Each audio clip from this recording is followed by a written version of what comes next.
watch go from the ground up. And Lord, we're so proud of that. We know that that's been a big trust that our community has given to us, and we want to be faithful to that trust. We thank you for those who have worked so hard to make it what it is and continue it until the project is done. And I pray that you would just help us to continue to be good stewards of what you give us and what our community allows us to have. I thank you for those who prepared our food tonight and for the food. Thank you for those who are here and love and care about our students, and that pray, Lord, that you would bless them in their efforts with our kids. Go with our board tonight, Lord, as we look at our finances, our issues with our making our district better. And I pray that we would be wise in our decisions and have clarity of thought and understanding. And as usual, that we would be agreeable even when we don't agree. In your name we pray. Amen. Amen. Show me the pledge. I pledge allegiance to the flag of the United States of America and to the republic for which it stands, one nation, under God, indivisible, with liberty and justice for all. Honor the Texas flag. I pledge allegiance to thee, Texas, one state, under God, one and indivisible. Thank you. You may be seated.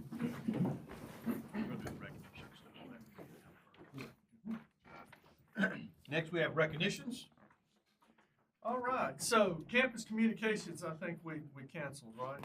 So campuses in honor of School Board Appreciation Month. I know each campus, there's things up here, so we wanted to give you a chance to explain maybe, I guess. So, Mr. Kenny? Well, we started off with the meal in the room with Miss Claisel, and then I was going to let Ms. Bailey talk a little bit about the small little token that we wanted to give you for appreciation. Now, all of that, none of it can show the amount of appreciation that we have. We got to take a tour of the school, and then that's largely because of the work you guys put in there on the ground, making sure that that happens. So there's nothing we could give you that would show us the true thanks, but we do appreciate everything that you do. So we wanted just a little token of our appreciation. So before you, you have a floral arrangement that was made by our floral design students who are extremely appreciative of our board. And in the organza bag, you have a variety of little treats that we have been blessed to have a grant that allows our CTE students to work with our autism students in producing some items for our school store. And so they have made some little goodies for y'all for tonight. Some stickers, some buttons, things that they've been making in class. Okay, next at the junior high, Miss Lacerio. All right, so in the black bag, there is a sweet treat, and there is also a keychain in there for you to take CBISD with you wherever you go to represent. We appreciate all that you guys do, and and all that you put into our school, our students, and their future. And then in the box there, on the white box in front is specialized cookies with your name on them. Each one of you are individual and unique and bring a special sweet piece to our campus. We had our media team do a special segment about TV for you guys on what is the school board and appreciation of that. But that was on communication, so we'll get that posted on Facebook, and then we'll get it sent out as a link so you'll be able to experience that. West Columbia Elementary, Principal Bolton. Along those same lines, I wanted to point out here the post-it note over here in the parking lot. What are the jobs of our school board? And I encourage you to come over and take a glance at it before you leave today to see what the kids think that it is that you guys do. My favorite one is it says they help the principals, and that couldn't be more true. Thank you so much for supporting us. They also say you make good decisions and pay the bills. So when we get those bills, we'll be sure to send them to you guys. Also, there's a white box in front of you guys with a little sailor sticker on it. In keeping with our tradition from West Columbia Elementary School, we have to give you a pair of socks each year that goes along with our theme. And this year we are starting a movement and writing the waves of excellence. So you've got your socks with the waves on it, as well as a keychain that just expresses our thanks for all that you do and a sweet treat to go with it. So thank you so very much for everything you guys do for us. We do appreciate it. Thank you very much. All right, Barrow Elementary, Principal Galloway. Okay, in the brown bag with maroon tissue paper, there is an item in there for each of you, just to say thank you for always advocating for us and working to improve our school environment. And just making choices that overall impact us positively. We also had a video of the students saying thank you for everything that y'all do and describing what they're thankful for, but that was a part of communications as well. But I will send it all to y'all in an email separately so that you're able to see that. But your little item says difference maker, and it says see also each one of your names. We just want you to know that you truly do make a difference in what goes on in this district every single day, and we don't want you to forget it. So there's a little stand for you to put it up and remind yourself of the difference that you make. And thank y'all, each and every one of y'all, for everything that you do. Thank you very much. Thank you. That's really cool. Wild Peach Elementary, Principal Thank Kogi, you. I see All you. right, so in the other brown bag with the black paper, of course, there's sweet treat for you. You'll see a bundt cake, and then there's also a water bottle that's Wild Peach. So that way, whenever you're out and about, it's something different for you guys. When you're thirsty, you have water. When you're mowing your yard, you can not get parched or overheated. You have a water bottle from us with our Wild Peach. Peach, of course, our logo. We tried to find one that looked well on a water bottle for everybody, you know. And then, of course, in front, we have posters that our classes made. One of them, I believe it's the orange one over here, is from our bilingual class. So when you get it, it is in Spanish. So it's pretty amazing. The kids put a lot of hard work into them, and just we appreciate everything y'all do every day. Thank you very much. Thank you. Then we have one guest here to speak, I think, don't we, Chief? Yes, sir. Okay, I think we have Girl Scouts here to address the board.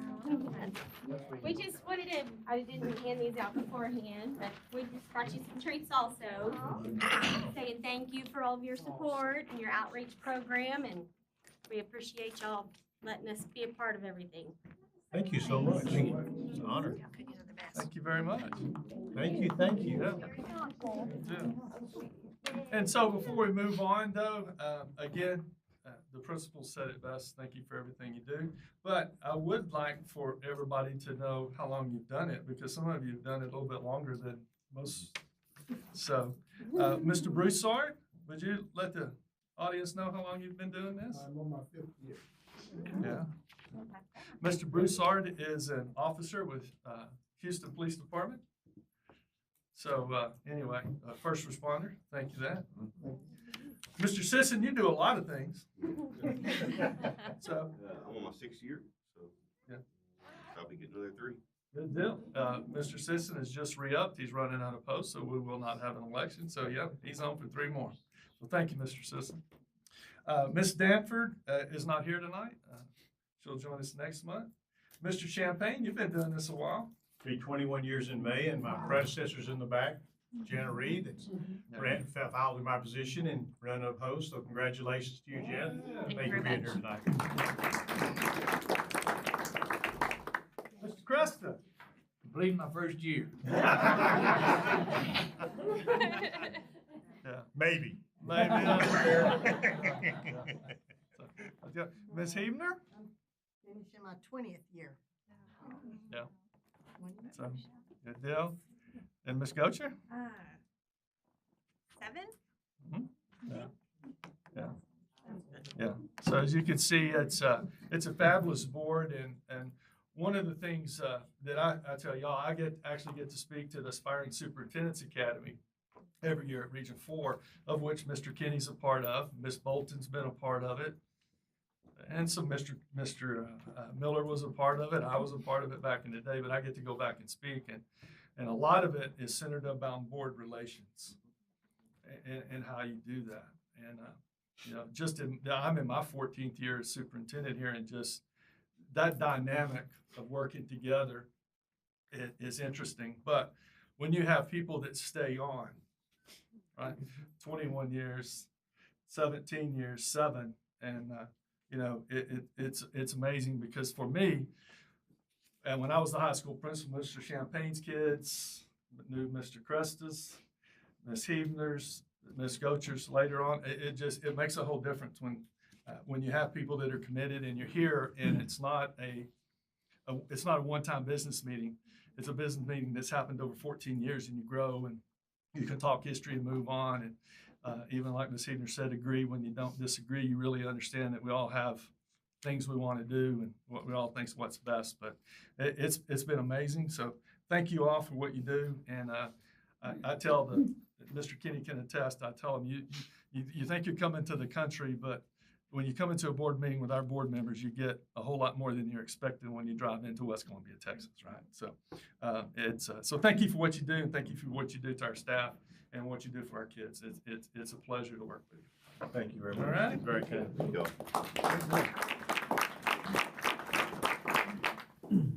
All right, with that, I think we're going to move into reports. Yep, we're gonna go to the, I guess it's under the bond report. Bond 22. Bond report. 22 report first.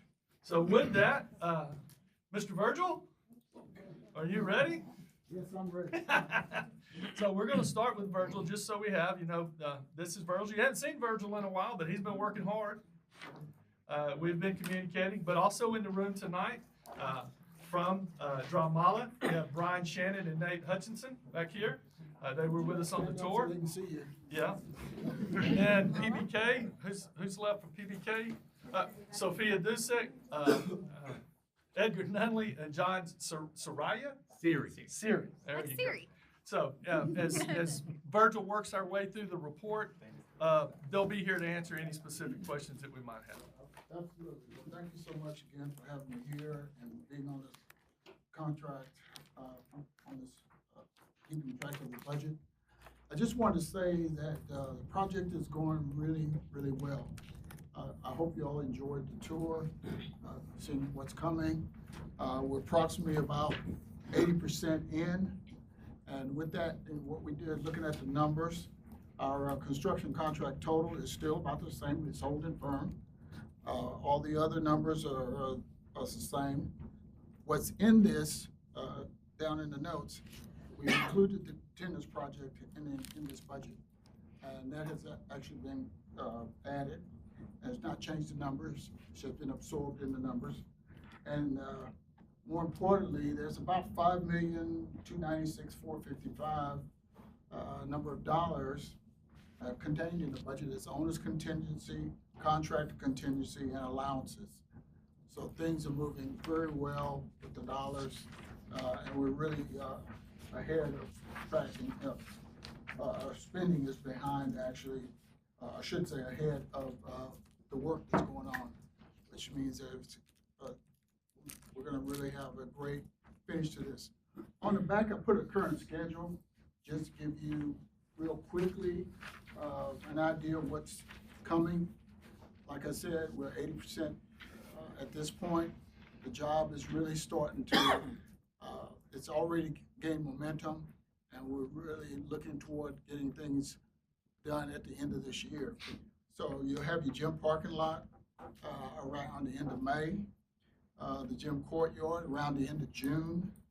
We're going to be completing the ag space, classrooms, and the library around the 1st of August. The cafeteria courtyard will be done by December 1st. And the front parking lot out there, which has been added to the project, January 1. So I want to just say that giving a really shout out to Jamala and the architect team. They've really been doing a good job. Things have been going smoothly. And I want to just say this for Jamala's benefit. They've kind of been like the mail, how would you say it? The U.S. Post Office, as they used to call it, sort of claim themselves, the fame that they have. You know, they've gone through rain. They're within their rain days budget, actually, and it hasn't slowed them down at all. So they delivered in the rain, they delivered in the sleet, they delivered in the hail, they delivered in the snow, and a hurricane. It's still going, and things are really looking good. And we're real pleased with the outcome of the project. So with that, any questions you have, do that answer. I guess, Michael, after walking, it looks beautiful. The people that came, and former board members and public that came, were all very impressed with what we have over there. F building will be turn down after we end of school, or we start that So before? Ryan, I think we scheduled that so we end school on like the 23rd, 22nd, 23rd. Then the last week of May, they've given us a week to get things out. And then that first week of June, y'all are going to demo, correct? Yes, sir. Okay. And it will be almost like magic when it happens at this point. We've done a lot of work. As they start to do that finished work, it'll just come together real quickly. I think you all going to be very, very pleased with what you have. I've also been very impressed that you have really one of the finest facilities, state-of-the-art facilities around this part of Texas. I have to give you that. And we will say from a board level, one of the best decisions we made was hiring you to oversee this and help Mr. Galloway with it. Yes. You've done a great job. Y'all have coordinated together very well. I know he speaks highly of every meeting we have and talks about the progress and things that's coming on, how you've represented the district in the meetings and looked out for our best interests. And I know we interviewed some people in the beginning and chose you, but we are very pleased with the decision we made. So thank you for everything you've done for Columbia, Missouri. I will say to my board member here, you asked me a question earlier on, was I gonna come in and get the job and not be here, switch out the other guy? No, I'm still here, and I'm gonna be here to the end. You've done a great job. Everything you told us, you've backed up and did, so Thank you. nothing but kudos to you. All right, thank you very much. Good deal. And so, you know, to Dramala and PBK, I've kind of told them the story as we go through. Of course, you manage a project, right? We change a little bit, we add a little bit, we do that. And, you know, it was almost kind of funny. And I'll probably work closely with Brian. And it seems like every time we make a decision, it's like we get something a little better and it's actually a little cheaper. And so, I mean, it's been fantastic so far. You know, when this thing gets done, by the time that gym parking lot gets done and that gym front entrance gets done, and that 18 foot by 30 foot Yes. Texas Elmo Yes. backlit, well, when that gets done, it's going to be pretty impressive out there. Absolutely. And, yeah, it's going to be a big wow factor. I promise you that. When the front of the school, the new entrance gets done, that new parking, and again, we've talked about having a parent drop off, the bus entrance. Now, the problem's going to be when we finish at 36, it's still going to be an issue, right? So we probably won't get to enjoy that like we need to for a while, but it's going to, whenever all that gets completed, that's going to be fantastic. The courtyard at the school is going to be unbelievable when it's done. It's been built in a way that it's going to be a fun space, meaning kids, it'll be a place where it'll be an extension of the cafeteria at lunch. It'll be an extension of the built where a teacher could actually take a class outside on a nice day and actually have the seating and the capability and the facilities out there to do something. So rather than in the past, right, it was really nothing than a holding tank, and when it rained, it flooded, right? Everybody's got wet going to classes, and all those problems have been solved, and it's going to be a very nice place. But it's been a dream for me to work on it. I can tell you that. And I will say, PBK, thank y'all for what y'all done. You know, in the last, my tenure on the board, other school districts have built schools and done things. And as a board, we've heard, you know, Lake Jackson or Angleton, you know, they're building Taj Mahals, they're building this or that or whatever. But y'all listened to what we asked. Y'all did a design that fits our community and built a facility that our community can be proud of. So thank y'all. And Dramala, y'all have been a pleasure ever since we got you on the 6th grade wing over there with the job y'all done over here with this one and working with us. And y'all brought a lot of suggestions to us that, like he was saying, made it very good for us from the budget standpoint, from the timing standpoint, from students being on campus standpoint. So thank y'all for what y'all done. We can't say enough to all of y'all for the job y'all done. Thank you. Yeah, it's not easy. I enjoy talking to the superintendent friends and of replacing 80% of the school while going to school. And we did bring in one temporary building. I mean, it's you know, the coordination it takes to get that done, and obviously the high school administrative staff and the kids, you know, making it happen, right? Still having school and still doing the right thing while all that's going on. It's a masterpiece. We were talking about it, and James asked me, you know, what trouble do I hear on the street? And I told them I haven't heard any, and I didn't mention, I'm sorry for that, but y'all have done a great job putting people in temporary classrooms and in the auditorium or this, that, or whatever. When we talked about doing this and doing it a short period of time, y'all came up with suggestions, and we were like, okay, is it really going to work or not? But, we've had very few discussions about problems at the high school because of it. So kudos to you and everybody on the campus of what y'all have done to make it successful. Thank you very I'll much. make sure they all know that. Thank you. So, any questions before we let these ladies and gentlemen go? All right. Thank y'all so much. Thank y'all. Y'all be safe.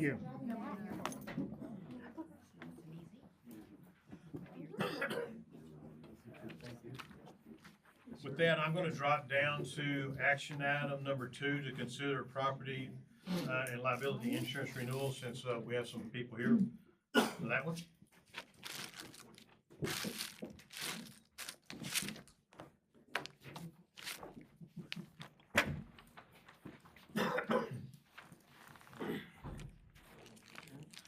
Jacob said he's not home by 9, he turns into a pumpkin, so I can't keep him here too long.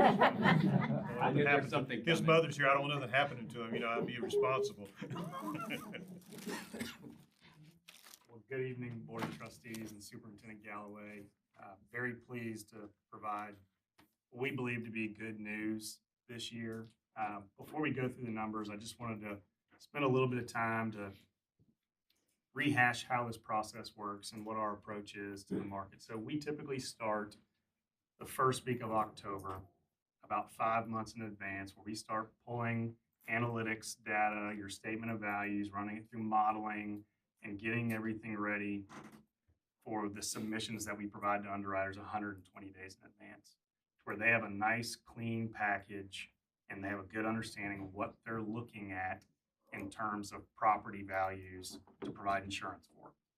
And we want to do that very early because underwriters' number one reason of declinations is I don't have enough time. So we take the number one thing out of their war chest, if you will, and get rid of it. So we start that process 120 days in advance. Then we go to the carriers that accept submissions 90 days in advance. And we tell them we want terms no later than typically 45 days in advance.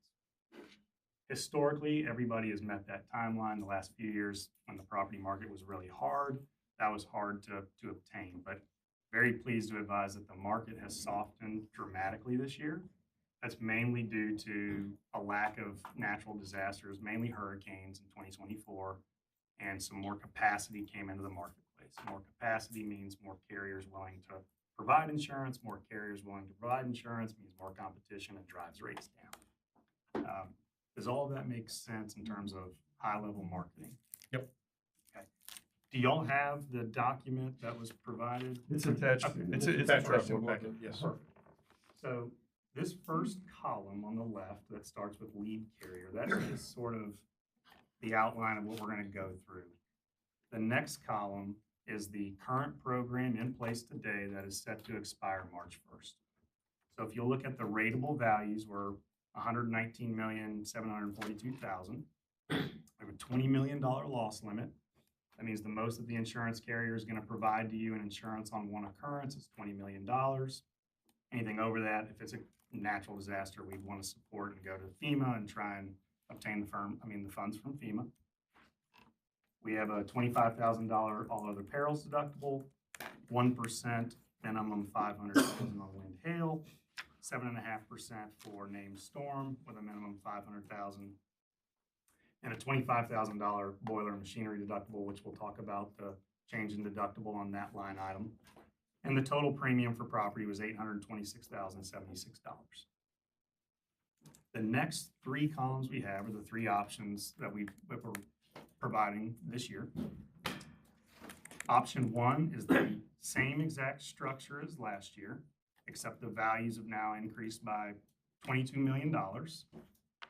So if we take the same exact rate of insurance and multiply that by the new values, in theory, our premium should have increased by $154,000 if you just apply the same rate to the new values. We were able to reduce the boiler and machinery deductible, and the way we were able to do that is under the current program, boiler and machinery was included in your property insurance. So the deductible followed the all other perils deductible. Well, we found a carrier this year that was willing to do the boiler and machinery all by itself, standalone program, and offer a lower deductible and save the district a couple $1,000s, and every dollar counts, right? So that's how we were able to do that. And the premium's $825,319, which is a 16% rate reduction. Option 2 is the exact same. Sorry, I'm blocking it. Is the exact same, except we have a $25 million loss limit. So an increase from 20 to 25 in one occurrence. And that premium's $868,848, which is roughly an 11% rate reduction. Option 3 is a $30 million loss limit. All the deductibles remain the same. And that premium comes in at $910,804, which is a 7% rate reduction. Obviously, there is a premium increase, but the rate has come down. Does all of that make sense? Mm-hmm. Okay.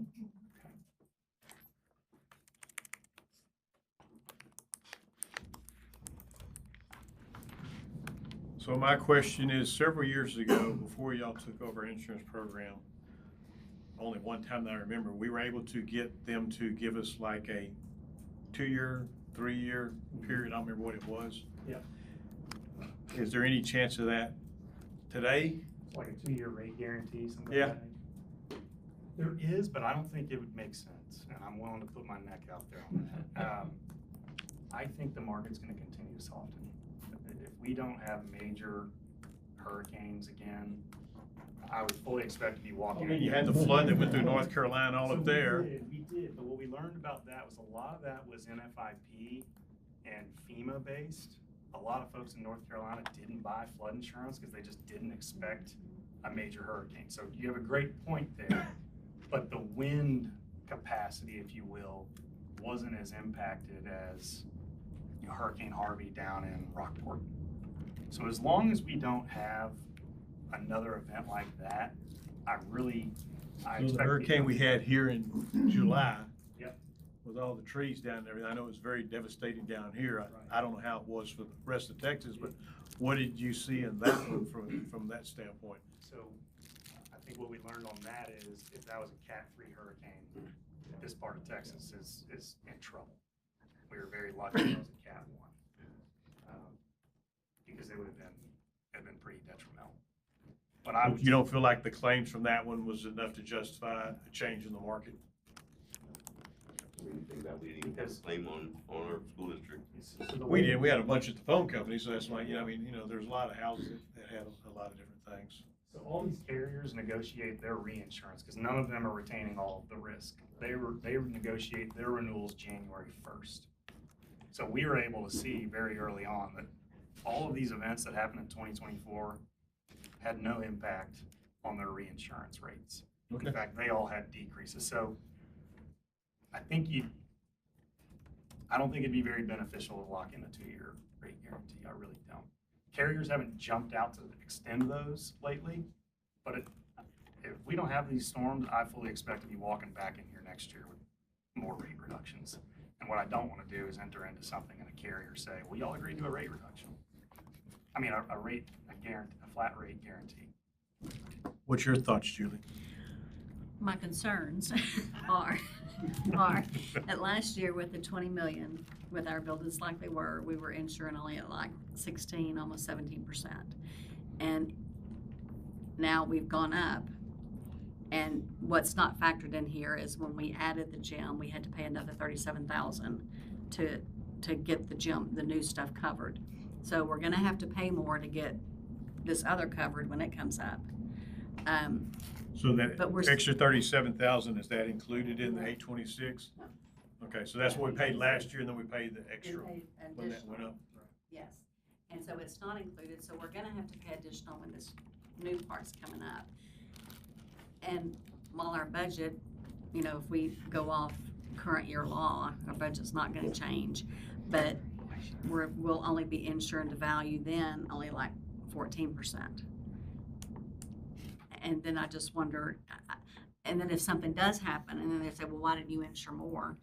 I don't know, I just have concerns about it. I agree with you, Julie, because So what are you saying? Well, I'm saying if you go and you look at option 2, it gives you more coverage. 25 million, you feel comfortable with the increase in that in the budget? Oh, no, I don't. I'm just saying, if we have a hurricane and it damages this building, and they're saying, you did a $80 million bond, you didn't get any more insurance, what were you thinking? That's how I look at that and think, how would you answer that? Besides, well, we couldn't afford it. It's a lot. 40,000 is a lot to absorb when we're already in a deficit budget. But I also think, can you really say, I'm only gonna get the same coverage I got last year and just chance this new facility? Those are my concerns. I don't can have say the when I answer. was That's at why I'm at bringing it TASB and I forward. went to the insurance meeting, I went and talked to them afterwards, and everybody in the state, or majority of the schools in the state are in the same shape we are. Yeah. I told them what we were doing, they said, you're doing exactly what everybody else is doing. Yeah, we've had It's a thing factor come there. through, Mr. Galloway received from Yeah. just Region 4 people, the coast people, putting what they were paying for insurance and what they were covering. I just, with a new building, that is my concern. But can we put that in our budget? No, but it's a concern. Well, I understand. I understand.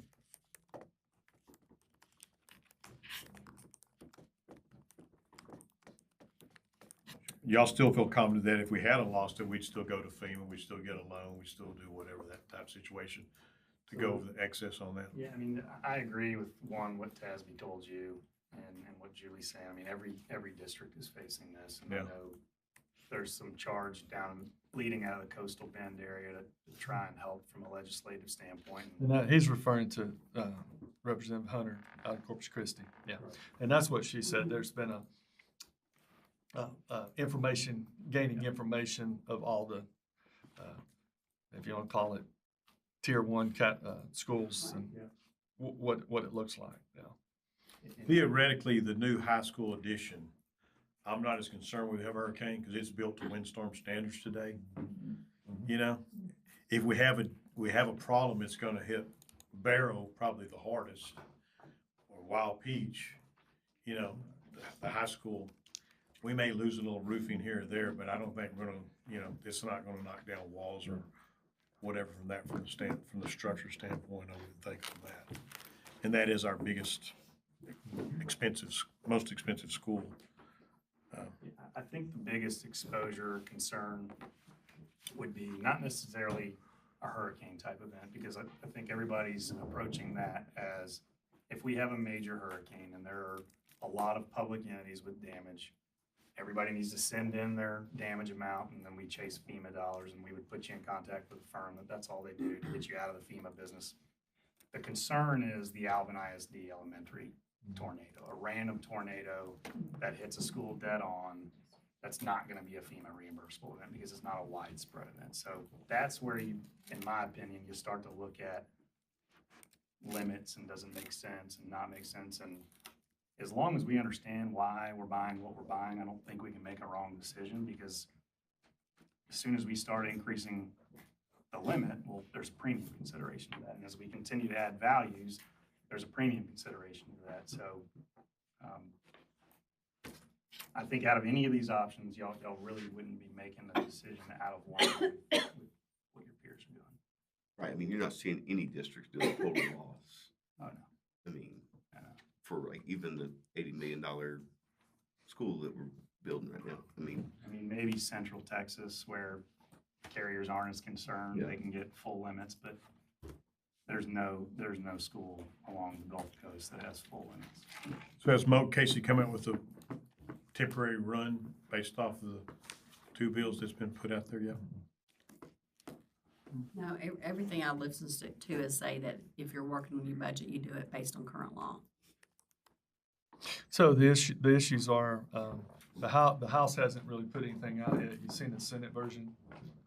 The information that came out today is that, it shows you the money, but the Senate version is sending you the money in teacher. If you'll remember back in 2011 or 2014, when they gave a raise, but it had to go, it certainly came with the it didn't come through your basic allotment.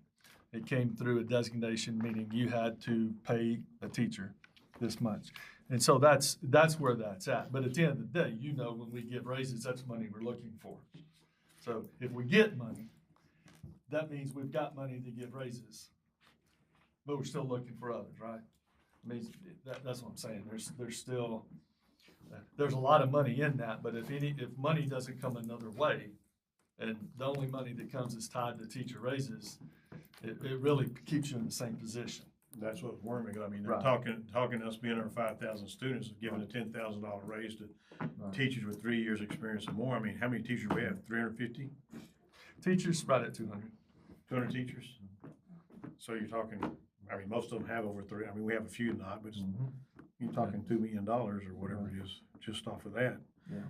The last biennium, they only were looking at giving us 3 the first year, and I forgot what it was the second year, but it wasn't not as much. You know, the other piece is increased safety funding. If they do that, then, you know, the money we have tied in the safety grant in personnel would be freed up.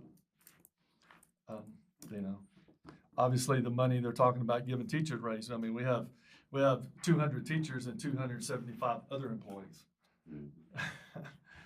You know, so you don't put yourself, I mean, that, most people think, oh, wow, that's great. But at the end of the day, until more information comes out, it doesn't really make anybody feel good right now.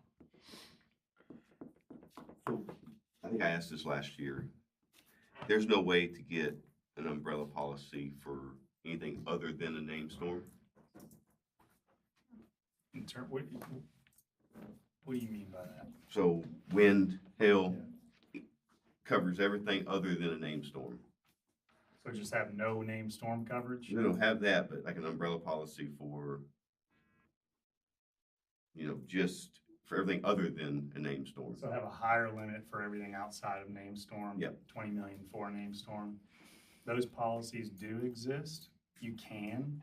It's just gonna come, it's gonna come at a, I would say for y'all, I mean, we could back into that math, probably 35 to 40% of your premium is windstorm related. So if we extracted that out and used that rate, I mean, it's still gonna be pretty expensive to have 50 million of all other perils and then 20 million of name storm.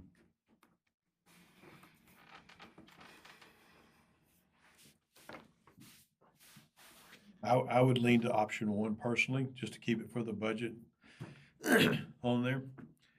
You know, we're gonna be getting some sort of clarity on what the funding is. It's a 2-year funding. He's betting his life that it's gonna go down next year because there's not that many claims. And so he said he'd personally make up if he's wrong, so we have that on recording. I'm glad you have that recorded. Jacob's the I only one recorded in the it. meeting. I recorded it to Ben, not me. Hey, he's the only one in the meeting next year, you know why. Oh, boy. But I would willing to gamble this year instead the 20 million. Like I said, I think this building, I feel comfortable with that if something happens. Granted, tornado, any building, we have no on that, but that's not something that we hear a lot in our area. Granted, it's more in Texas today than there ever has been, but in the coastal area, it hasn't been as much, so. And then next year, I would sincerely look at, because by then we'll be through with the construction, we'll know what that total value is. And it may be something at that point you look at going to a $30 or $35 million policy.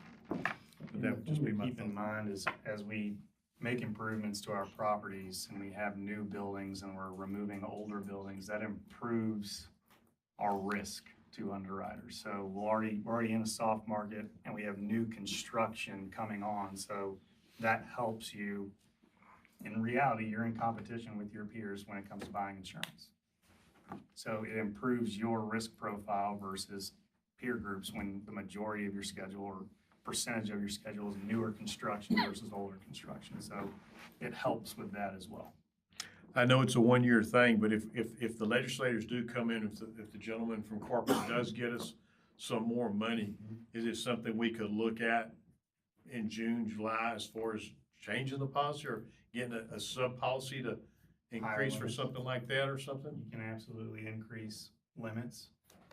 The thing that I would just tell you is they're charging for hurricane season, right? So Yeah. as soon as, so you may look at it and go, well, we bought more insurance in July. and the premium may not go down if I were to tell you like the difference between these Right. two limits. So that's the only thing I'd caveat. The answer is yes, you can increase your limits at any moment. Okay. I mean, we should know in May. Hopefully April will have some runs where we have some idea what's gonna be next year. We should know if they're gonna pass something to give us more insurance money or whatever at that, so we could do it in the May timeframe maybe. Or we wait it out and change and go to an October, November or something timeframe. Of course, you go there and just wait till March, I guess, because you don't have any storms in Y'all the came to winter. us in November saying we want to increase our limit, I'd say, let's just, yeah. Thoughts, comments? So the F-wing, when it comes down, does that? I don't think we have It's F-wing on the already list off. yet. It's already When off? we did the schedule last time, Okay, last year, we took off, we didn't include all the buildings we knew we were taking down. okay, so the F-wing is all right. That's why we only have 21 million, 22 million, whatever it was. Okay.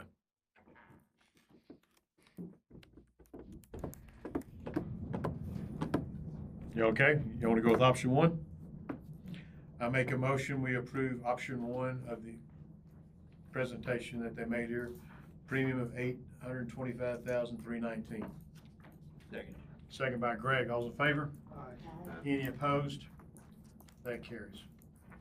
Thank y'all very much. Appreciate it. Thank you for all that you do for us.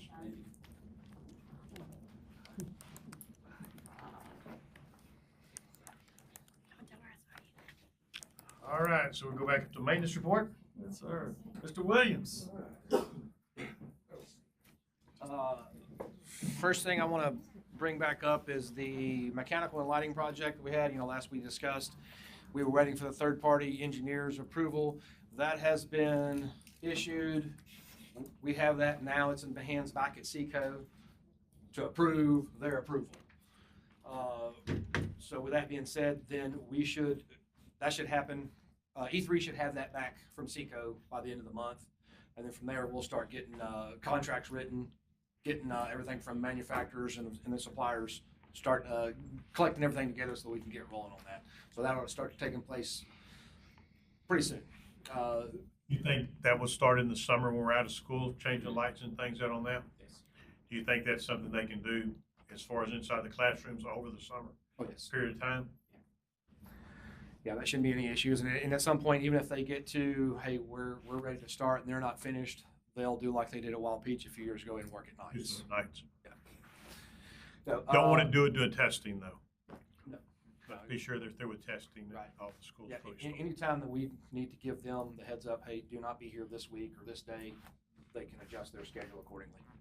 Just to stay out Or of if their your way. teachers decide you don't want it sometime, y'all let them know, we'll work around what y'all want. But primarily, if school's in session, they will be here after hours. The other thing I wanted to bring back up, the water well, we had to go through the hula hoops on that again. That has been issued to TCEQ. We're waiting for their approval. Once we get that back, then we can send it back out to all the different contractors that will bid it out for us, and then we can make an evaluation from there and decide what we want to do. Any gut feeling with your talk to any of them based off of what they see when you add a ballpark where it may come in, or they didn't say anything? Not yet. Okay. It's too vague to really give it's too vague to give a narrowed down definition. I will tell you, I talked to one of the possible contractors. He said the way it is designed, he's looking at about 80,000 more than he thought initially. So closer to 200. Well, it's still not bad though, realistically. I mean, 200,000, that well will last us a long time, and I mean, it's a good quality. And Yeah, he said that, I talked to him a while back, he said 120. So he looked at the prints, the chlorinator and the new tank and all that. He said it's closer to 200. And we were that's his looking at guess, what, 100, 100, 150 to just lay the pipe or something. What it it was? was more than that. It was. I mean, It was 100 yards of. Yeah, Wasn't I don't it? know. Or It was a bunch we do that. So It was we start actually- talking about doing a new well and moving it. Yeah, So we're probably, even if it's the same, we're in a lot better situation than having it way out there. and Old tanks and old everything else out I there. was gonna say, yeah, and we have a brand new equipment on everything. A lot closer, and then in the event we ever have any piping failure, we don't have 1,500 feet of pipe to replace. So we've got 500. And so when you were talking, is there anything that's spec that looks like it's gonna be a long time for them to get as far their side, or is it pretty much He told standard me type that stuff that? Basically what he had told me was plans that he saw didn't have everything in it, you know, and no, he didn't act like it was gonna be a big deal on that. It's just more the fact that there was more in that plan than. A larger scope than what he originally thought. Yes. Yeah, okay. Last thing, you know, our intention from last board meeting was to come back in with Garland and James on the roofing, and start bringing you some information together, but we've punted that to next month because we wanted to give more contractors an option to bid these out.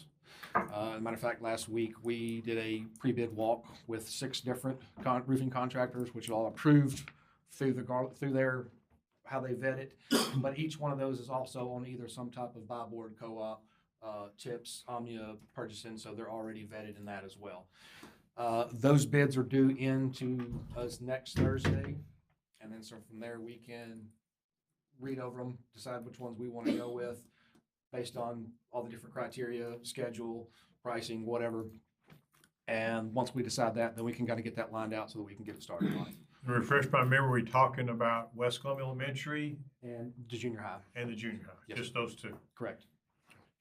So, in the last report, and I meant to ask you this today, so is that pricing gonna include like the gutters that need to be replaced and the flashing and all that?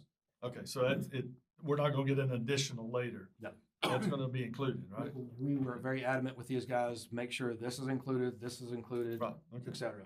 So this should be turnkey. Good Uh, deal. Other than that, that's all I got for you today. Okay. Very good. Thank you, Justin. Thank you, Justin. Y'all have a good evening. Safety security report. Just a few items this month, not much going on.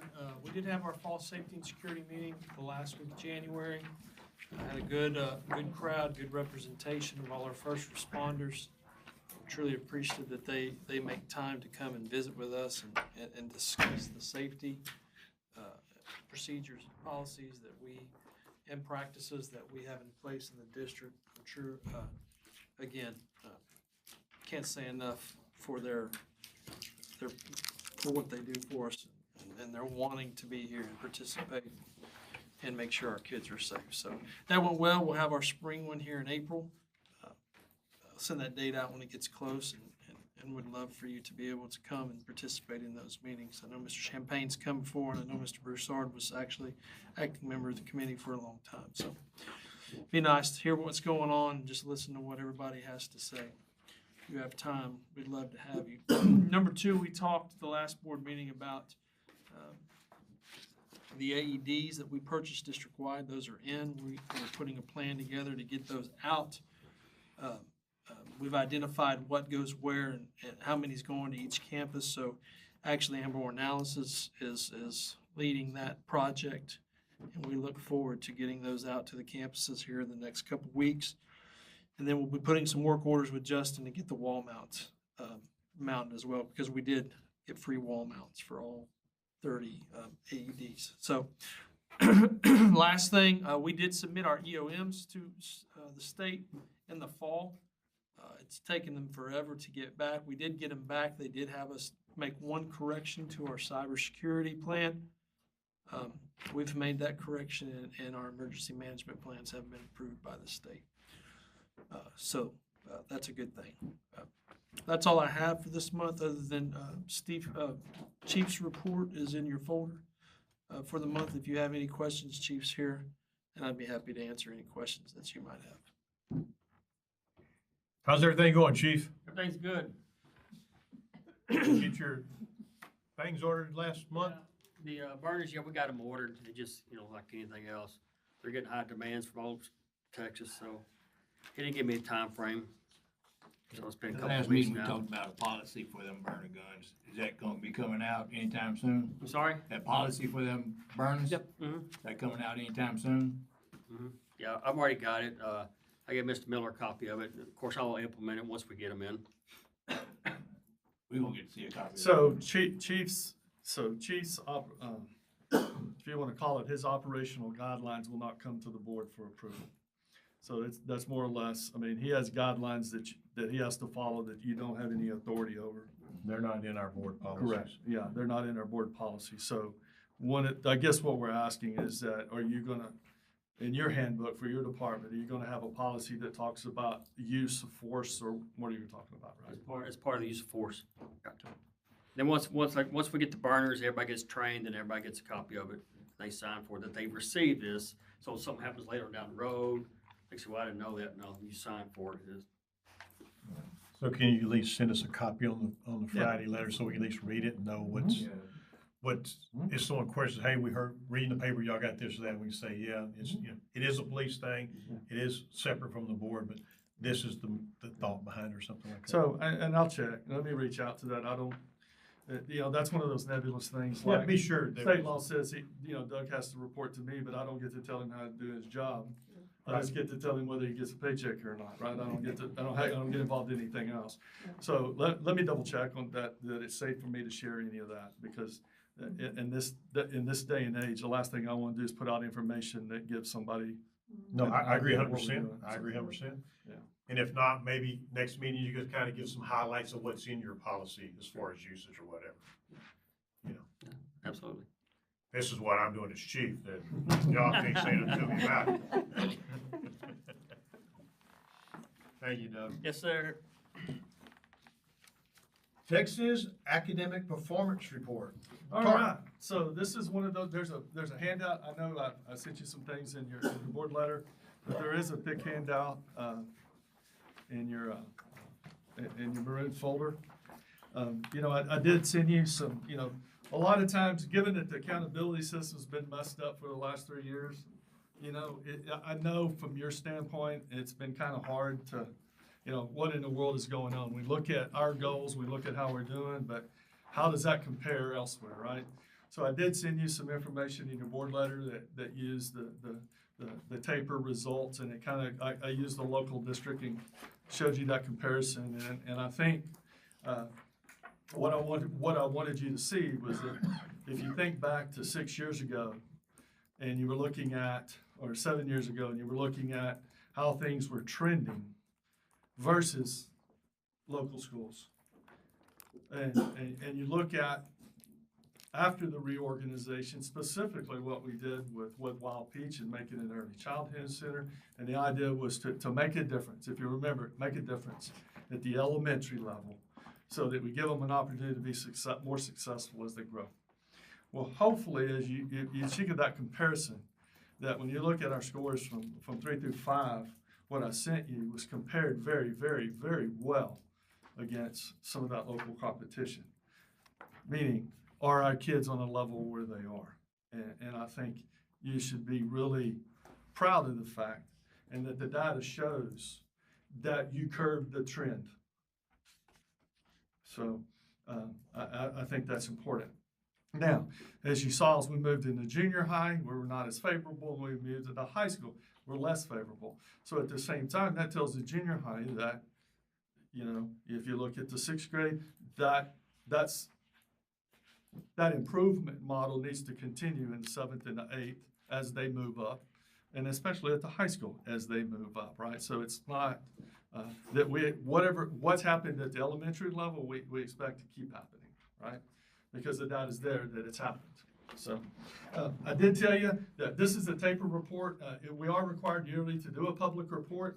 And I told you I was going to take you through this and I wanted to show you some things that when you look at all this data, there's so much, but what are some interesting things and what are concerns? So if you turn to page 3, which is the first page of the reports, and you look at grade 3, you look at the approaches level for 2024, you come all the way across, find the Hispanic area and the white area, and you can see the Hispanics at 74% and the white students at 76%, right? We talk about disadvantages at a long time.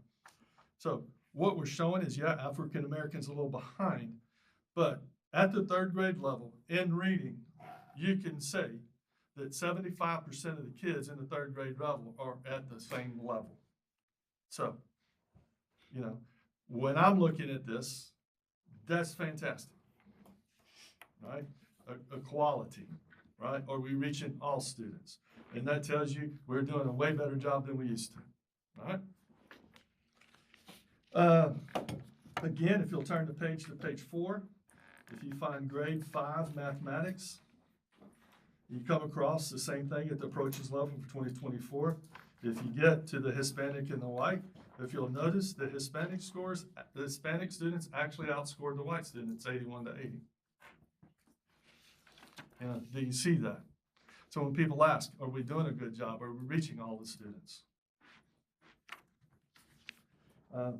Concern level, if you drop down to grade 5, you look at the approaches level grade science, you come across, and you can see that if you look at African American, Hispanic, and white, you can see it is not the same there. And a big concern, if you look at the African American level of 18%, that's a concern. Right? Grade 6 reading, drop down below that, come all the way across again. Grade 6 reading level, if you look at African American, Hispanic, and white, 67, 72, 73, again, pretty close to the same level. You turn to page 5. At the top, very top, grade 6 math. Remember, we had just talked about 5th grade science, math and science. So on grade 5 at the top, where it meets level, you come across, you can see 0% at the meets level. Again, and we talk about approaches, meets, and masters, right? In that growth model, that meets is a concern, meaning they're on grade level. That's our bang for our buck in the current accountability system, is that meets level. And for that one sub-pop, you've got 0. That's a problem. And that's in 6th grade math. 7th grade reading, you drop down, you can see, again, Hispanic and white. The Hispanic students outscored the white students in 7th grade reading. Drop down to 7th grade math. Same thing, approaches level 2024, you come across. Hispanic students outscored the white students. If you turn to page 6, and you go down almost to the end of the page, end of course English 1, and look at the approaches grade level 2024, you come across. Again, you'll see the Hispanic students outscored the white students.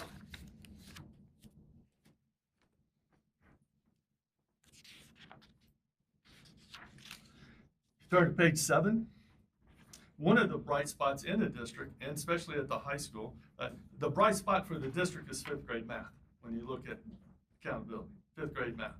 Right? When you look at the secondary level, the bright spot is biology. So if you look at intercourse biology 1 at the approaches level 2024, you come across, and you can see the African American, Hispanic, and whites, 89, 92, 94. That is fantastic to see that group of kids, that level is there, right? And remember, we had just gone back to a younger level where in science, at 5th grade, they were only at 18%, right? 18% in that 5th grade level, 89% at the high school. Again, what did the numbers tell us, right? And what we've said is that, it's a 13-year journey in CBISD. We pay attention to the numbers, and the idea is to get them where they need to be before they get out, right? Because that's the real thing. When we put them out into the real world, did we get them to where they need to be? If you drop down to U.S. history in the course, again, you look at the approaches 2024, you look at African American, Hispanic, and white, 91, 92, 93. Doesn't get much better than that, right? So it's nice to see that those things tell you a little story. So those were the things I picked out to show you as far as that's concerned. The next several pages are a lot of hard to understand because you have participation rates, growth rates, well, what did they do in 3-4 combined? What did they do 3-5 combined? It's a lot of data and statistics that are tough to understand. So I'm going to take you now to page 19. And this is all comprehensive from our PEAMS report, right? And we've been talking over, especially the last year, about understanding what we're submitting in PEAMS and how we're doing, and are we paying attention to the numbers? Because everything you see in this 33-page report is from PEAMS submissions. We talk about attendance and being paid on attendance. If you look at the first column across, or the row across, attendance rate, you can see the attendance rate for 2021 was 91.4. You can see it improved to 2023 at 92.5. If you notice something here, it says 22-23. It's 2025 today, right? And so just, I wanted to point this out to you so that you see that. You know, you want to use data, right? But how do you use data that's 2.5 years old, right? And it comes out in reports. And so I just wanted to show you that sometimes what you think you've seen is not what you see. The next one down, chronic absenteeism. As you can see that, so 2021, 22 coming out of COVID, chronic absenteeism. Kids, because of the number of absences that are considered chronic, which I think it's 15, I think is what they use. So when 32% of your kids in your school district are considered chronically absent, how do you grow? Right? And so coming out of that 22, 23, down to 24.3. Right? But that's still, when 20% of your kids are chronically absent, what's that learning curve look like?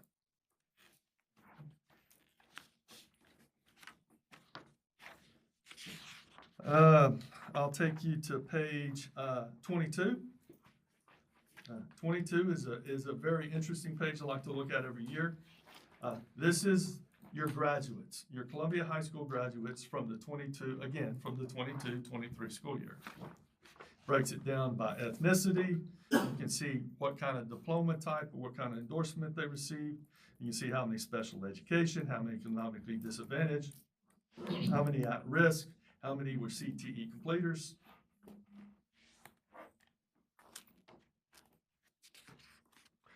If you turn to page 23, about halfway down the page, it says TSI criteria graduates in mathematics. If you come across, you can see under the district, it shows, as you can see, it shows the state 54.3, meaning TSI criteria mathematics. But under the district, you see 27%. Why don't you lock that away in your mind? Drop down below, just the one below that, TSI criteria graduates in both subjects, annual rate. The state was at 48.4, but we're at 23%. Okay? Drop all the way down to dual credit. Dual credit course credits in any subject. The state's at 23.6, we're at 24. Okay? So what I just told you is TSI is what you have to pass to be able to take dual credit. The state's at 54%, we're at 27% in math for dual credit. The one above that, you can see this for English, the state's at 62.8, we were at 37.2. But when you boil it down and you look at your graduates who actually were successful in the dual credit class, you can see that our 24% is above the state at 23.6. So my point is, when you're looking at data and statistics in this report, if you're not looking at the whole report, those first two that I showed you, you would think were horrible. That we're not anywhere near the standard we need to be. But when you look at the dual credits of any subject, and you look at us, you'll see we're actually above the state. That's what I'm getting at, is that, you know, especially in the politics of today, when people spout education, you know, it's difficult to understand. But I wanted to show you that because that just is a 180-degree thought process from those two. If you turn to page 24 at the very top,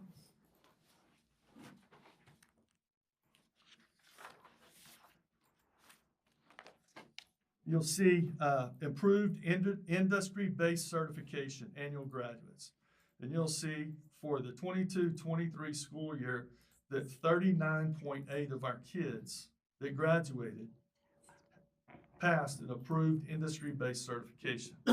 If you remember those reports that came out, that accountability, remember A, B, C, so forth, and you would see that, you know, academically would be a C, but we did so well in that CCMR world, we'd get a B for the district, right, in the high school.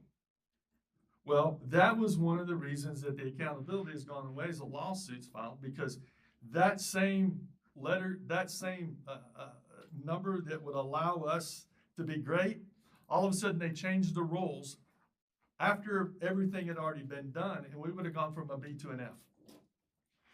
And that, I wanted to show you that. Even though we were above the state, right?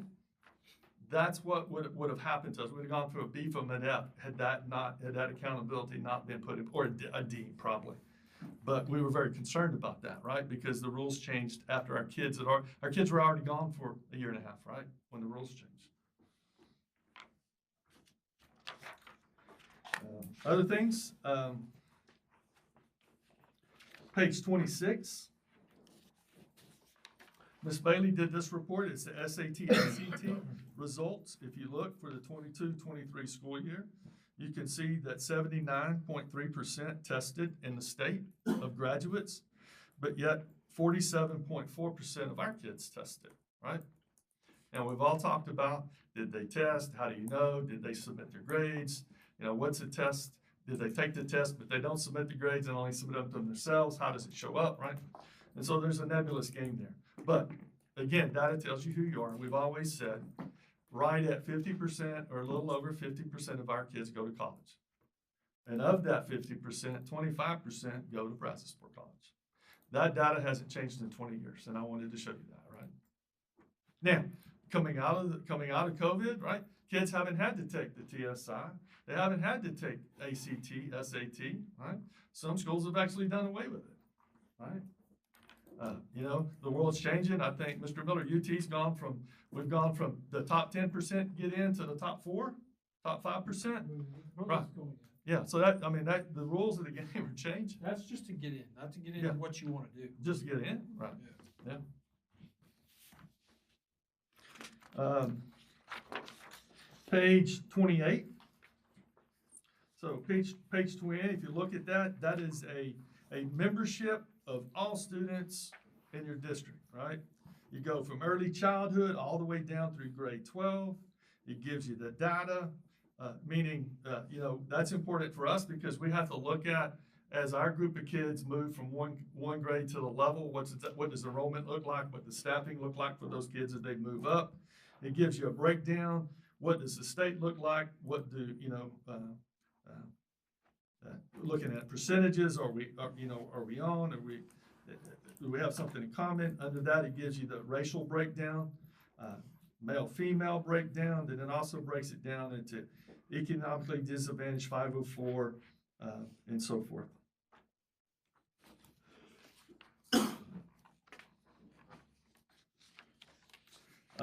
If you turn to page 29, it's really just a continuation of that. You can see, look at that, foster care, 21 students in foster care in the district.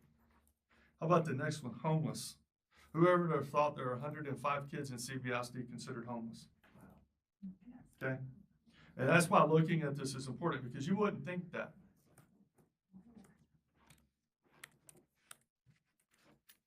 Title I, 1,300 kids that need help, right? At risk, 1,500 kids. Over half of the student population is considered at risk.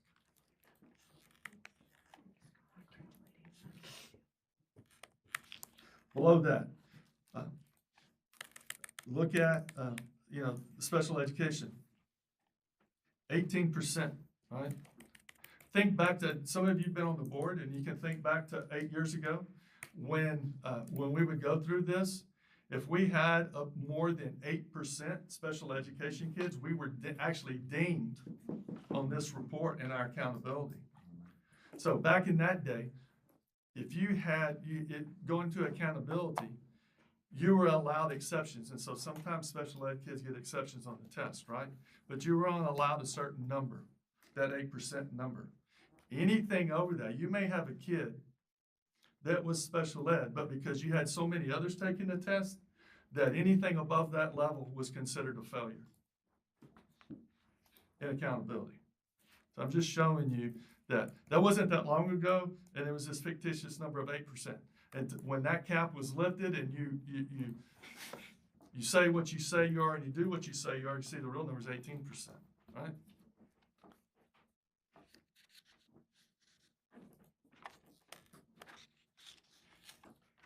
Page 30. This was, if you look at the bottom of page 30, this was something Ms. Hebner was asking about just a meeting ago. You can look at class sizes by kindergarten. This is data, right?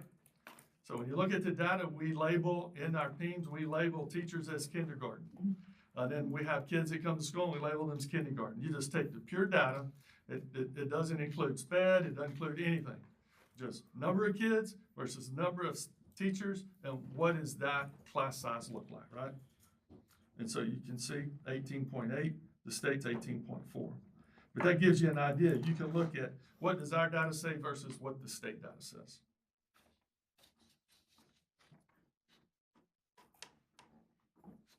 Really, we're not too bad in that position. Correct.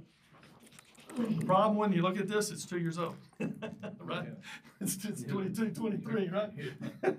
That's what I'm getting at, is that Is that common, everything being 2 years behind here? in this, right? It is. And that's what I'm saying, and that's why I wanted you to see this and really understand it, because you've got to know what you're, you think, because it could be different today, right? Do you think our class size are significantly different from that? No. Okay.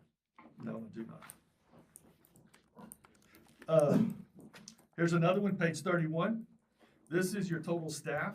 You can see total staff, professional staff, teachers. I think you had asked, that question earlier. Teachers shows you professional support, campus administration, central administration, aides, auxiliary staff, right? And it breaks it all down into ethnicities, male, female. Auxiliary staff could be cafeteria, bus drivers, maintenance workers.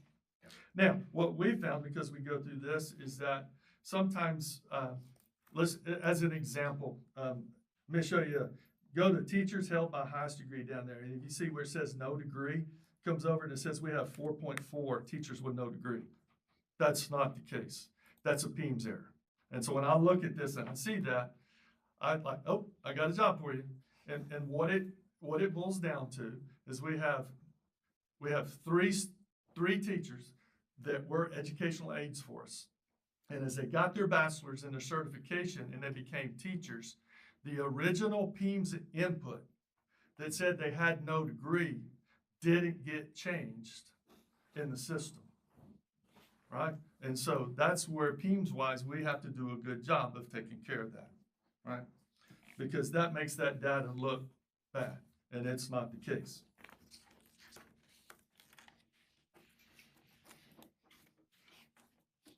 At the same time, up at the top under central administration, we don't have 10, right?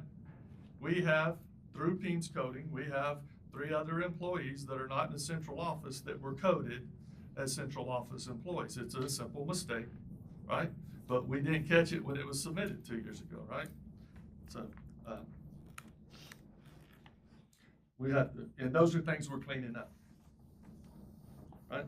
But one of the things we've talked about on staffing at the very bottom, teachers by years of experience, there you go. You get a breakdown of what your percentage is of years 1 through 5, 6 through 10, 11 through 12, 21 through 30, right? What's interesting to me on this one is, we went years ago, probably 7, 8 years ago, we went through this thing of trying to save money. If you'll remember at that time, about 35% of our teachers were years 1 through 5, or 0 through 5. If you look today, that group has grown, and that group is now in 11 through 20, right? Now, This data's 2 years old. Do you think it reflects today? it's close. It's close. Given the fact that the groups are bigger, it's close. Yes. Right. And so one of the concerns several years ago we had at the board levels, we had so many first-year teachers, right? Right. Now, budget-wise, that's nice because the budget number's a little bit better when you do that, right? The budget, when they're more experienced, the budget number's a little bigger, right? And so you want to have a happy medium. So when you look at the breakdown, I think we're in a good spot. Is what I'm getting at. If you look at those numbers. When me and Linda got on the board, we were probably at 80% in the 11 to 30 year range back in those days. Right. Anyway, that's all I have for you. I wanted to take you through that, and if you spend your time here, you can find a lot of information that tells a story, right?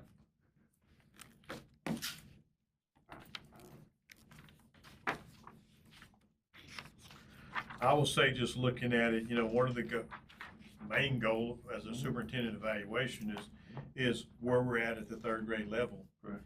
And when you look at 24 and the state was at 74%, we're at 75. It's been when that long ago, we were at 55 and the state was at 74. So we have moved up on our goal of improving that district-wide, because we felt like if we could get comparable at the state level at third grade, it would transition throughout the rest of our thing.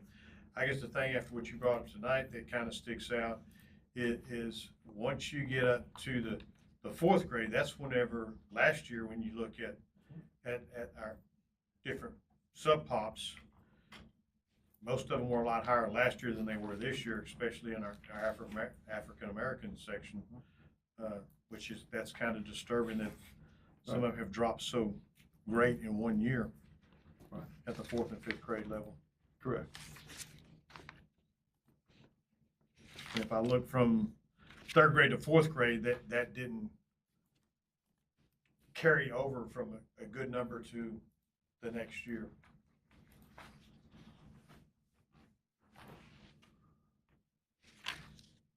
But it gives us room for improvement. Correct.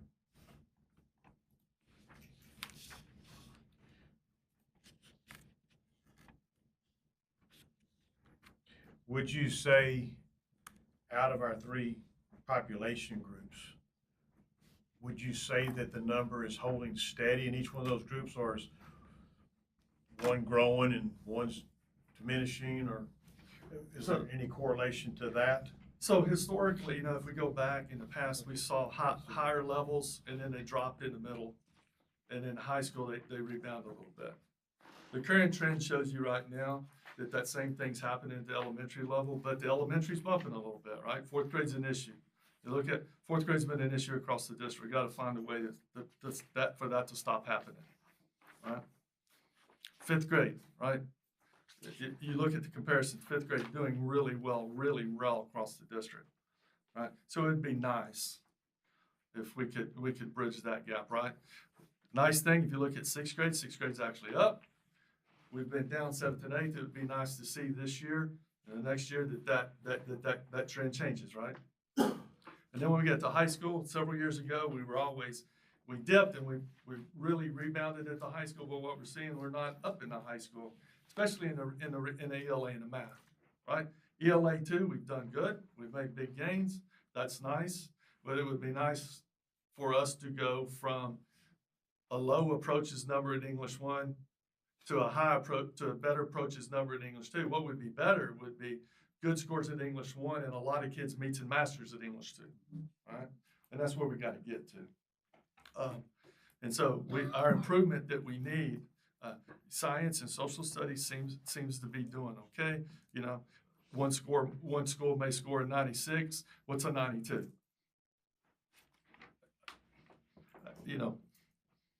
I'm happy with a 92. Yeah, I'm just saying. Right, I'm just saying. So even though we might be behind, that number's good. But yet, when you look at our kids, our black, Hispanics, and our whites all score the same, not a whole lot of people can say that, right?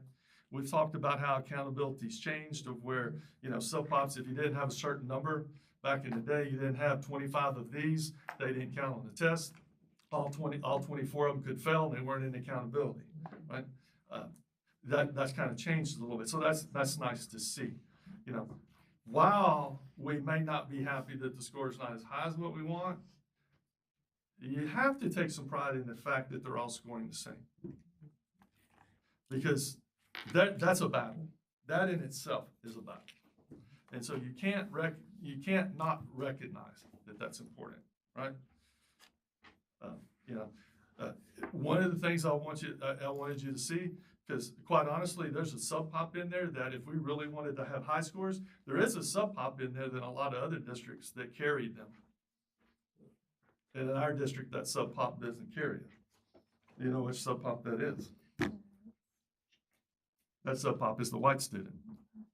So if you had to say, what's the one thing that could happen in this district to allow our scores to be better, you'd have to say, looking at other districts, that one sub-pop needs to score higher because it is the biggest sub-pop and it would carry the multitude of grades. All right.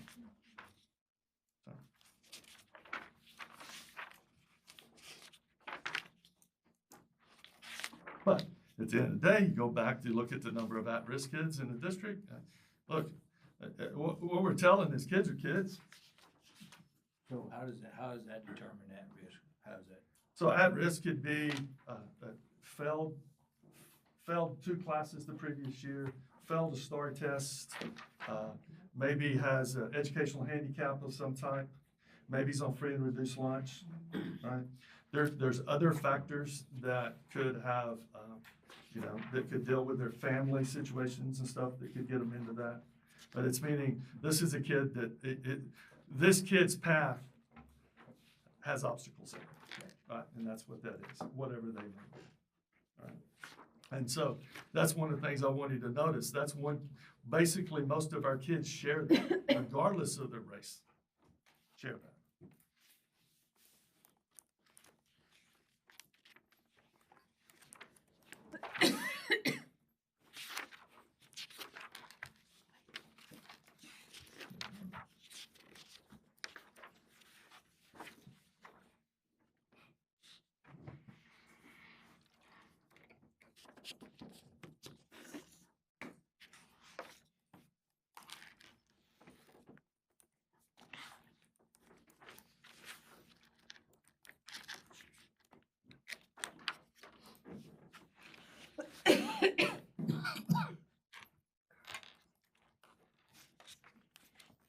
That surprised me that we're at the state level on economically disadvantaged children.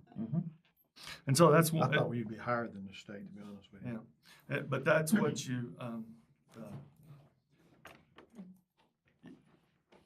the state is drastically, right? The area of no problem, a school district with no problems is severely reducing, right? And it's not hard to go around the state and find those districts.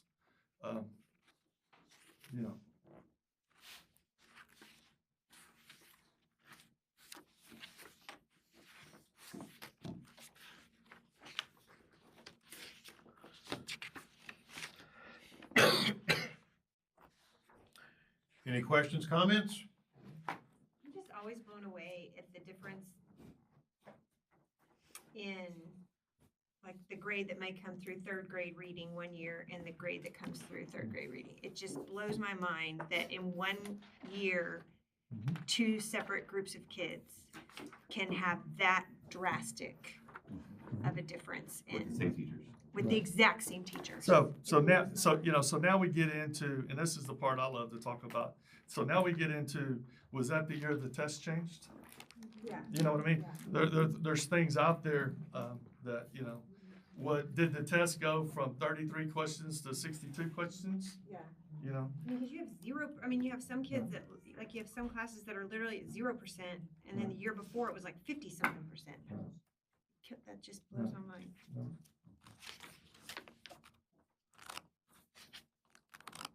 And so technically, if you wanted to compare year over year, you would take like your third graders in 2023 and compare them to your third graders in 2024, right? That's how we should be comparing it. Yes.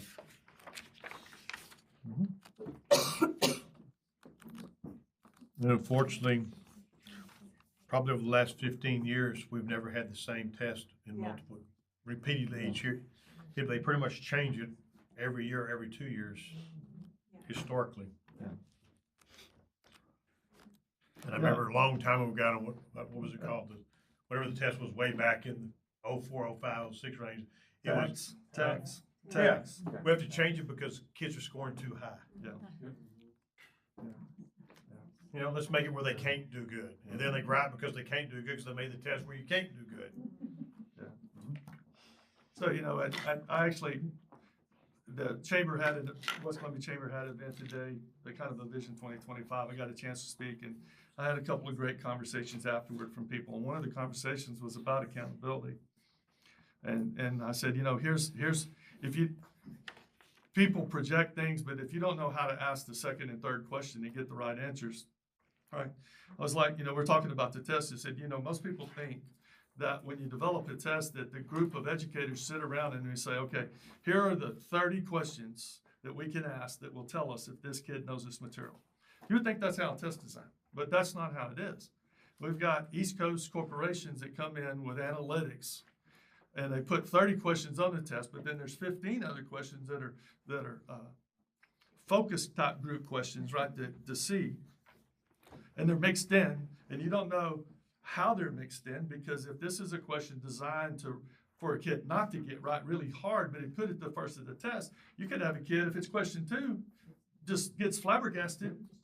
Yeah, it just checks out. All right. So all of that is built into this, and at the end of the day, there's a cut score that comes out that says, I mean, quite honestly, the test is designed for kids. I mean, to get a master's, you only get half the questions right. I mean, most people don't know that the state designs a test for the master's kid only to get half of it right.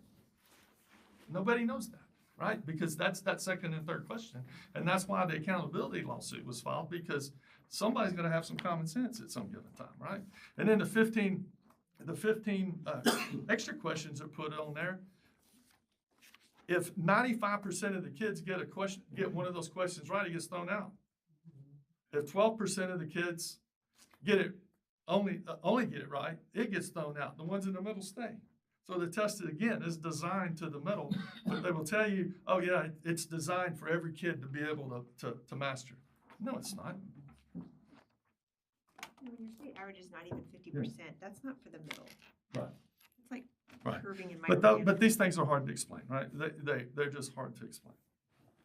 Right? And at the end of the day, you fight the battle, you do a good job, you recognize your kids, and we're looking for improvement, right?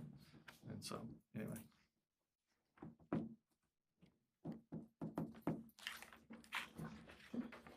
Anything else? Instructional report, I guess that covered a lot of it right there. Yep. Financial report. Good news. Come on, Julie, good news. We're 58% through the year, and our expenditures in general fund is at about 54%. So we're a little, about 4% under. So that's the only good news I have.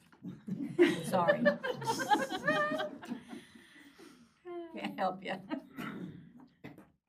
Well, look, we saved you $1,000 on the insurance for this year. See how nice we are to you?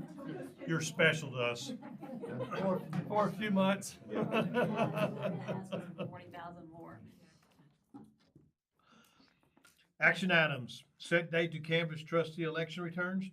Guess we don't have to canvass, or do we? Or? So, process. Well, what happens is we have to continue the process as if we had an election, and so we'll keep the canvass date. May 13th. May 13th. May 13th. And then after that, we can swear in the new board members. So And we, the next we month will we'll put have- May 13th as the, So what we're asking to do is set May 13th to canvass. Then next month, we'll cancel the election. And then you can decide whether you want your regular meeting to be on the 13th or move it back to the 20th. Okay. But by setting the 13th means that's really, we can't swear in a new member until you've canvassed the elections on the 13th. Yeah. okay. I make a motion, we set May 13th as the date to canvass the trustee election return. Second by James, all in favor? Any opposed? Carries. Approve 25-26 district instructional calendar. I think Jennifer put one in your maroon folder. It's the same. It's the CBISD calendar we've had for a long time. Right? So there are no changes there. Now, when you see that, when you look at it, you'll look at the very beginning of the year. There's an in-service day, and then at the very end of the year, there's an in-service day. We'll probably come back to you between now and the start of school and look at some kind of options for our staff, meaning if they do these trainings over the summer, they don't have to come to work on that day. We'll probably work on some of those kind of things. That would be like August 1st, you're talking? August the 1st and then May the 26th. Yes, those would be the 2 days we talk about. Graduation will be May 21st next year. Correct. Graduation Friday, May 21st. Thursday. Thursday, May 21st. Questions, comments, concerns? Make a motion, we approve the 25-26 district calendar as presented. Second by Ray, all in favor? Any opposed? That carries. Next is consider approval and addition of the band hall upgrades to Columbia High School upgrades to the Columbia High School bond project. Okay, so those should be, a copy of that should be, I think I sent it to you in your letter this weekend. So what we're looking at here is, so your approval is really just allowing me to go forward with it, right? So the idea is this cost would be, as Virgil talked about it, right? We had the tennis courts in the program, but we didn't bid them out. We were looking at doing something else, and then we added them back, and we absorbed that cost into the number. But kind of what we're asking is this to happen the same way. Your approval is just, it's more or less just an official public approval that, yes, we want to do that. So just keep in mind that when we started this conversation, the area that we're talking about for the band has grown, right?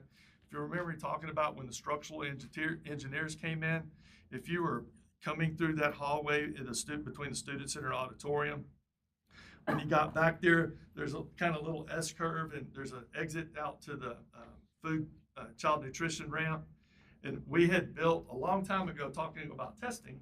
If y'all remember back when Mary and Derek was here and Cena Yates, that testing security, if you can remember, all of the boxes of testing material used to have to show up, you checked them off, and you had to get them in there real quick and lock it. Well, that area was the district testing center.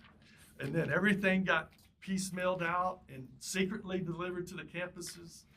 And then after the test, got secretly delivered back.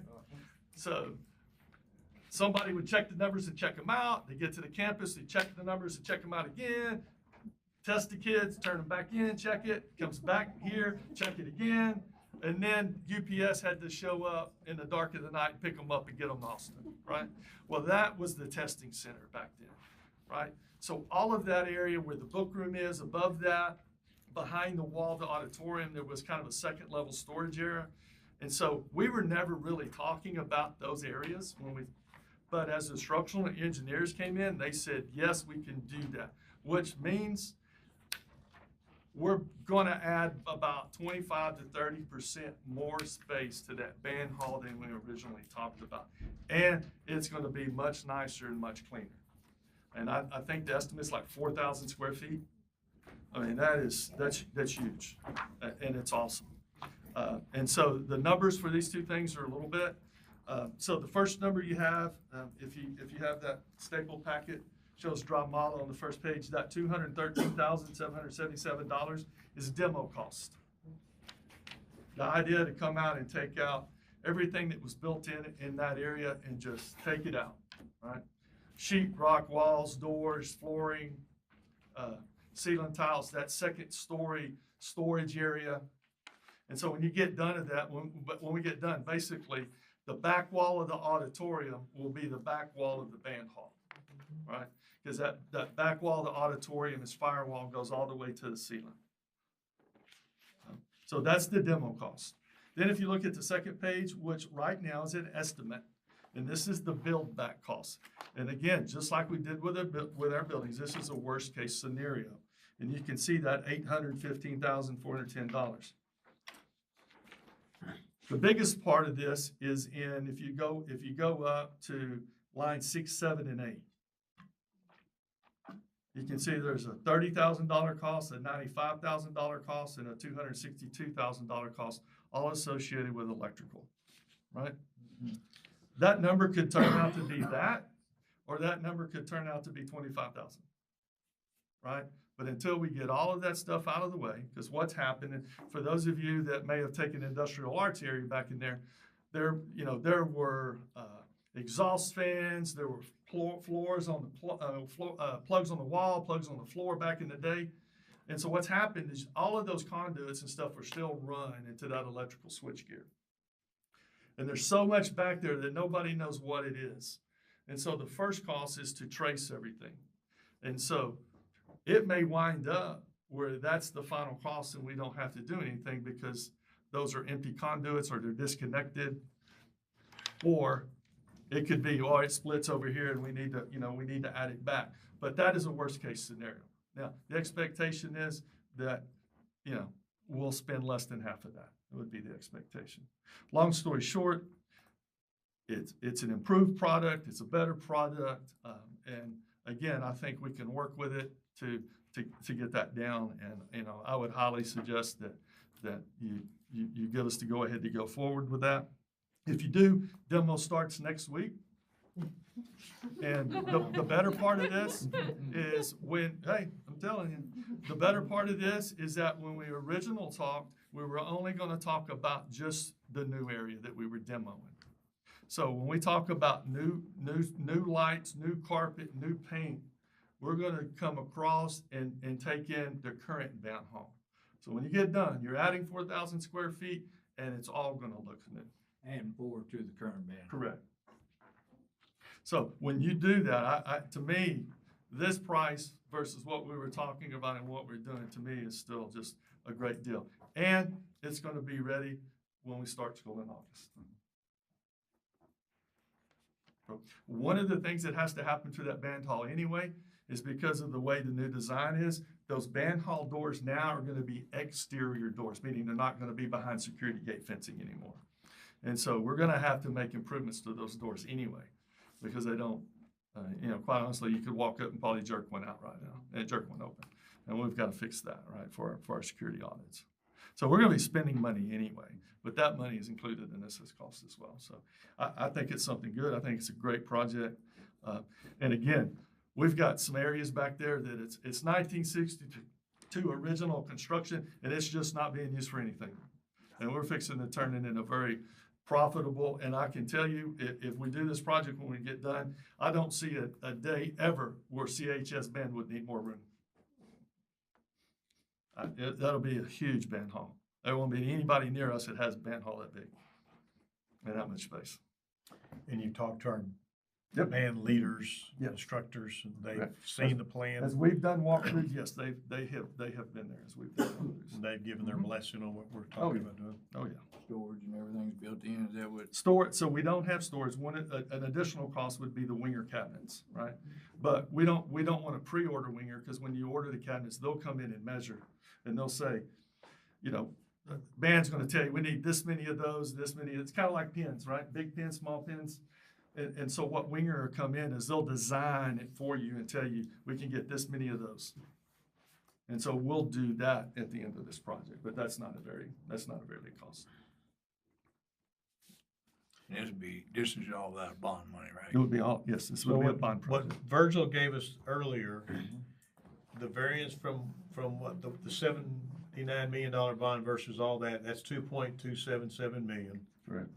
Down at the bottom, based off owner's contingency, contract, there's allowances, there's 5.296, which is $7.573 million. Correct. This would basically be using $1 million out of that. Correct. Money there, out of the leftover, I should say leftover, what do you want to call it, funds on that. Yeah. I know we've talked about different numbers than this here, but that's kind of just a simple, hard and dry number that we do know is there from that side. What do you think, Linda? Let's do it. So you made a motion? Linda made a motion. We approve the proposal as presented. I'll second. Second by Jackie. All in favor? Aye. Any opposed? That carries. That's huge.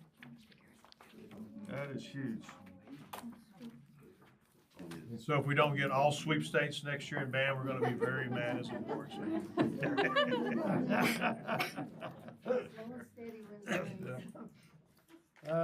Next is the consent agenda.